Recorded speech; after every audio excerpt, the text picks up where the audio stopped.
പുതിയൊരു ജനനം നൽകും പരിശുദ്ധാത്മാവേ.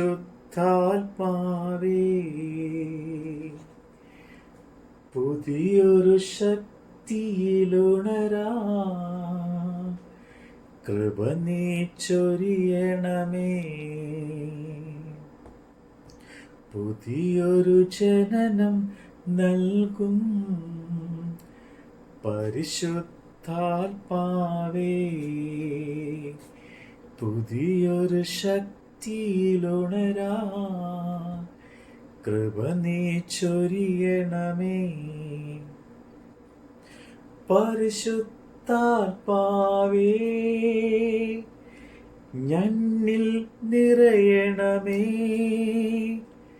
നിറഞ്ഞു കവിയണമേ, കവിഞ്ഞൊഴുകണമേ. പരിശുദ്ധാത്മാവേ, എന്നിൽ നിറയണമേ. നിറഞ്ഞു കവിയണമേ, കവിഞ്ഞൊഴുകണമേ.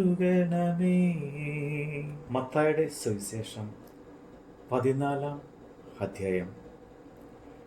ആ കാലത്ത് ഇടപ്രഭുവായ ഹെരോദാവ് യേശുവിൻ്റെ ശ്രുതി കേട്ടിട്ട് അവൻ യോഹന്നാൻ സ്നാപകൻ അവൻ മരിച്ചവരുടെ ഇടയിൽ നിന്ന് ഉയർത്തു, അതുകൊണ്ടാവുന്നു ഈ ശക്തികൾ അവരിൽ വ്യാപരിക്കുന്നത് എന്ന് തൻ്റെ ഭൃത്യന്മാരോട് പറഞ്ഞു.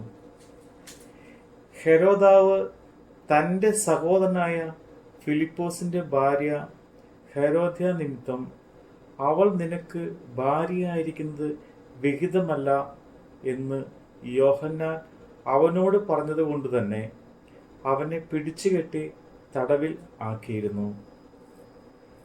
അവനെ കൊല്ലുവാൻ മനസ്സുണ്ടായിട്ടും പുരുഷാരം അവനെ പ്രവാചകൻ എന്ന് എണ്ണുകയാൽ അവരെ ഭയപ്പെട്ടു.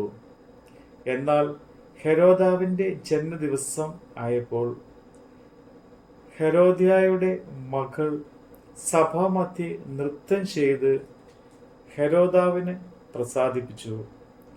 അതുകൊണ്ട് എന്ത് ചോദിച്ചാലും അവൾക്ക് കൊടുക്കുമെന്ന് അവൻ സത്യം ചെയ്ത് വാക്കുകൊടുത്തു.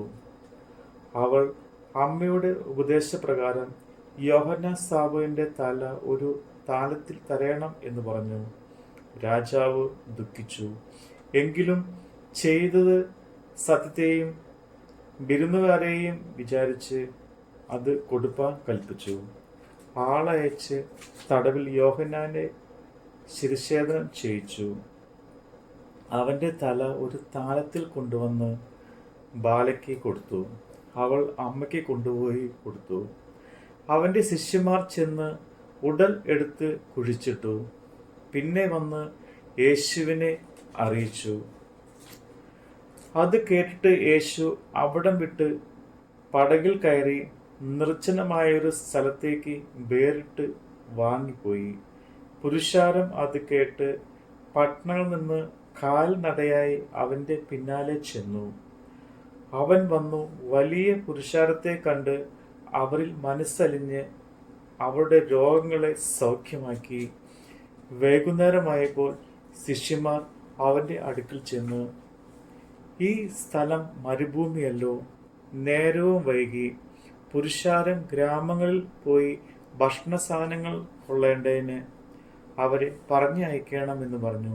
യേശു അവരോട്, അവർ പോകുവാൻ ആവശ്യമില്ല, നിങ്ങൾ അവർക്ക് ഭക്ഷിപ്പാൻ കൊടുപ്പീൻ എന്ന് പറഞ്ഞു. അവൻ അവനോട്, 5 അപ്പവും 2 മീനുമല്ലാതെ ഞങ്ങൾക്ക് ഇവിടെ ഒന്നുമില്ല എന്ന് പറഞ്ഞു. അത് ഇങ്ങ് കൊണ്ടുവരുവീനെന്ന് അവൻ അവരോട് പറഞ്ഞു. പിന്നെ പുരുഷാരം പുല്ലുമേൽ ഇരിപ്പാൻ കൽപ്പിച്ചു. ആ 5 അപ്പവും 2 മീനും എടുത്ത് സ്വർഗത്തിലേക്ക് നോക്കി വാഴ്ത്തി അപ്പം നുറുക്കി ശിഷ്യന്മാരുടെ പക്കലും ശിഷ്യന്മാർ പുരുഷാരത്തിനും കൊടുത്തു. അവരും തിന്ന് തൃപ്തരായി. ശേഷിച്ച കഷ്ണം 12 കുട്ട നിറച്ചെടുത്തു. തിന്നവരോ സ്ത്രീകളെയും പൈതങ്ങളെയും കൂടാതെ ഏകദേശം 5000 പുരുഷന്മാർ ആയിരുന്നു. ഉടനെ യേശു താൻ പുരുഷാരത്തെ പറഞ്ഞയക്കുന്നതിനിടയിൽ ശിഷ്യന്മാർ പടകിൽ കയറി തനിക്ക് മുമ്പായി അക്കരയ്ക്ക് പോകുവാൻ അവരെ നിർബന്ധിച്ചു.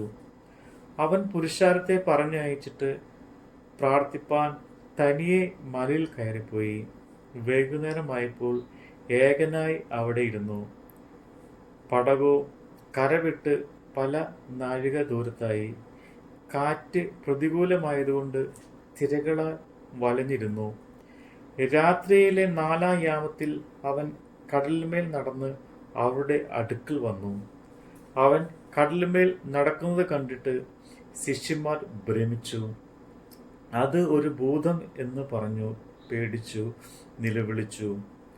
ഉടനെ യേശു അവരോട്, ധൈര്യപ്പെടുവിൻ, ഞാനാകുന്നു, പേടിക്കേണ്ട എന്ന് പറഞ്ഞു. അതിന് പത്രോസ്, കർത്താവേ, നീ ആകുന്നു എങ്കിൽ ഞാൻ വെള്ളത്തിന്മേൽ നിന്റെ അടുക്കൽ വരേണ്ടതിനെ കൽപ്പിക്കണം എന്ന് പറഞ്ഞു. വരിക എന്ന് അവൻ പറഞ്ഞു. പത്രോസ് പടകിൽ നിന്ന് ഇറങ്ങി യേശുവിൻ്റെ അടുക്കൽ ചെല്ലുവാൻ വെള്ളത്തിന്മേൽ നടന്നു. എന്നാൽ അവൻ കാറ്റ് കണ്ടു പേടിച്ച് മുങ്ങിപ്പോവുകയാൽ, കർത്താവെ, എന്നെ രക്ഷിക്കണമേ എന്ന് നിലവിളിച്ചു. യേശു ഉടനെ കൈ നീട്ടി അവനെ പിടിച്ചു. അല്പവിശ്വാസിയെ, നീ എന്തിന് സംശയിച്ചു എന്ന് പറഞ്ഞു.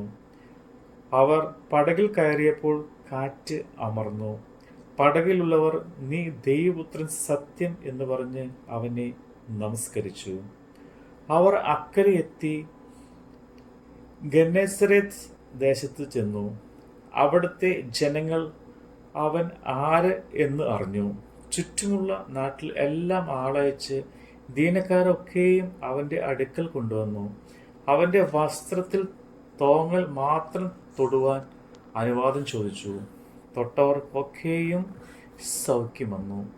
നമ്മുടെ കർത്താവിൻ്റെ വചനമാണ് നമ്മൾ കേട്ടത്. ജോർദാൻ നദിയിലന്ന് പറന്നിറങ്ങിയപ്പോ വരദാനങ്ങളുമാ ആഗതനാകണമേ. ജോർദാൻ നദിയിലന്ന് പറന്നിറങ്ങിയപ്പോ വരദാനങ്ങളുമാ ആഗതനാകണമേ. മാലിന്യങ്ങളകറ്റി അന്ധതയെല്ലാം നീക്കി വിശ്വാസത്തിലുറയ്ക്കാം കൃപ നീ ചൊരിയണമേ. മാലിന്യങ്ങളകറ്റി അന്ധതയെല്ലാം നീക്കി വിശ്വാസത്തിലുറയ്ക്കാം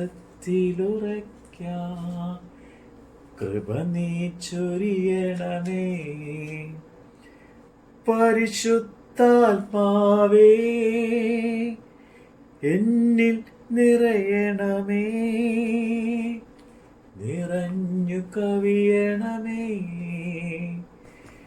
കവിഞ്ഞൊഴുകണമേ.